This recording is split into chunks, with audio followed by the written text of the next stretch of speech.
오늘 주제, 전혀 새로운 삶입니다. 이게 도대체 뭘 의미할까요? 옛날 교회는 세상을 바꿀 만큼 강력한 힘이 있었다고 하는데 왜 지금의 교회는 신뢰 위기라는 말까지 듣게 됐을까요? 오늘은 바로 그 과거와 현재 사이의 연결고리를 한번 파헤쳐 보려고 합니다. 자, 한번 이 숫자부터 시작해 볼까요? 9%. 이게 무슨 숫자일까요?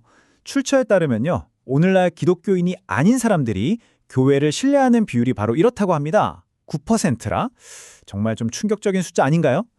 이게 바로 우리가 오늘 이야기할 문제의 핵심입니다. 그러니까요, 여기서 이런 질문이 자연스럽게 생기는 거죠. 아니, 1세기 초대교회 그리스도인들은 그 거대한 로마 제국을 뒤흔들었다고 하잖아요. 그런데 왜 지금 우리는 이런 신뢰의 위기를 겪고 있을까요? 똑같은 믿음을 가졌다고 하는데 말이죠. 자, 그럼 첫 번째 파트부터 살펴볼까요? 출처에서는 이 문제의 원인을 좀 흥미롭게 짚어내요. 이게 믿음의 내용, 그러니까 교리가 틀려서가 아니라는 거죠. 진짜 문제는 그 믿음을 삶으로 보여주는 것이 끊어졌기 때문이라고 말합니다. 네, 바로 이겁니다. 이게 핵심이에요. 그러니까 그들의 영향력이라는 게 뭐 대단한 설교나 신학 논쟁에서 나온 게 아니었다는 거죠. 그게 아니라 당시 로마 사람들이 자기들 눈으로 직접 보고 와, 저 사람들은 정말 다르게 사네 하고 느꼈던 바로 그 삶의 방식, 그게 세상을 바꾸는 힘이었다는 겁니다. 자, 그럼 궁금해지죠? 도대체 어떻게 살았길래? 한번 시간을 거슬러 올라가서 초대 그리스도인들의 삶이 왜 그렇게 달랐고 또 설득력이 있었는지 그 청사진을 한번 들여다보겠습니다. 그 당시 로마에는요, 신비 종교라는 게 엄청 유행했어요. 얼핏 보면 기독교랑 비슷해 보일 수도 있는데 들여다보면 목표가 완전히 180도 달랐습니다. 신비 종교는 신을 만나서 내 욕망을 채우고 뭐랄까 더 큰 힘을 얻으려는 거였어요. 그래서 종종 부도덕한 방향으로 흐르기도 했죠.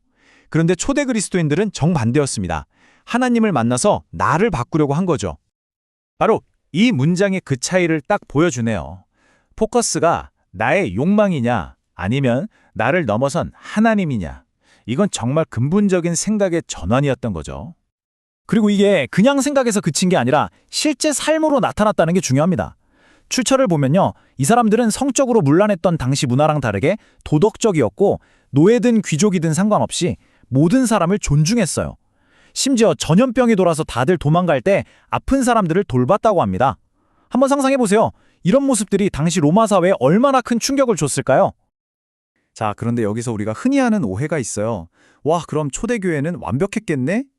천만의 말씀입니다. 이렇게 대단해 보이는 삶을 살았던 그들이었지만 그렇다고 해서 뭐 문제가 하나도 없는 유토피아는 절대 아니었다는 거죠. 그 안에도 정말 심각한 갈등이 있었습니다. 그 예가 바로 로마에 있던 교회입니다. 밖에서 보기엔 정말 대단한 영향력을 발휘하고 있었는데 정작 그 안에서는 공동체를 완전히 쪼개버릴 수도 있는 심각한 문제가 골마가고 있었던 거죠.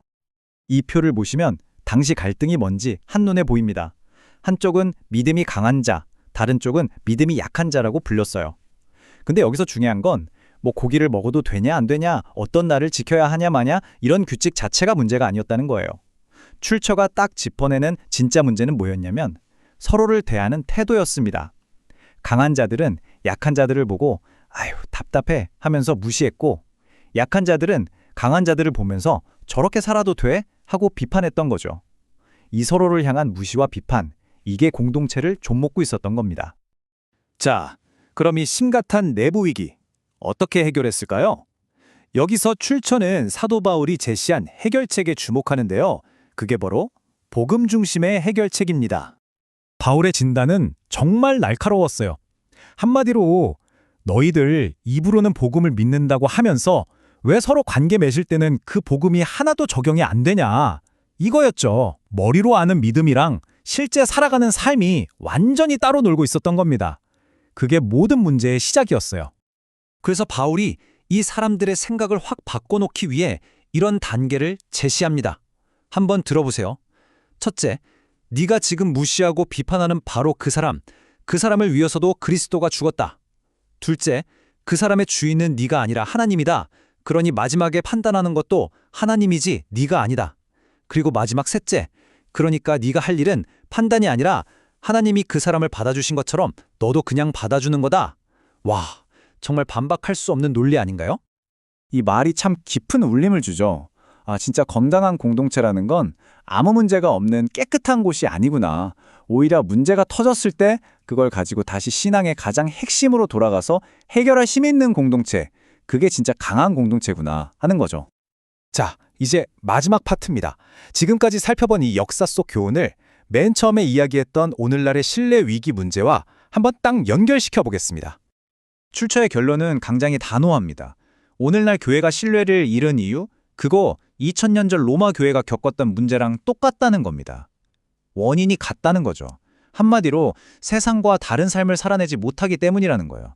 세상 사람들하고 똑같이 서로 무시하고 비판하고 나뉘어서 싸우는 모습을 보면서 누가 거기서 희망을 보겠냐는 거죠. 그럼 어떻게 해야 이 새로운 삶을 다시 회복할 수 있을까요? 추천은 아주 구체적인 3가지 길을 제시합니다.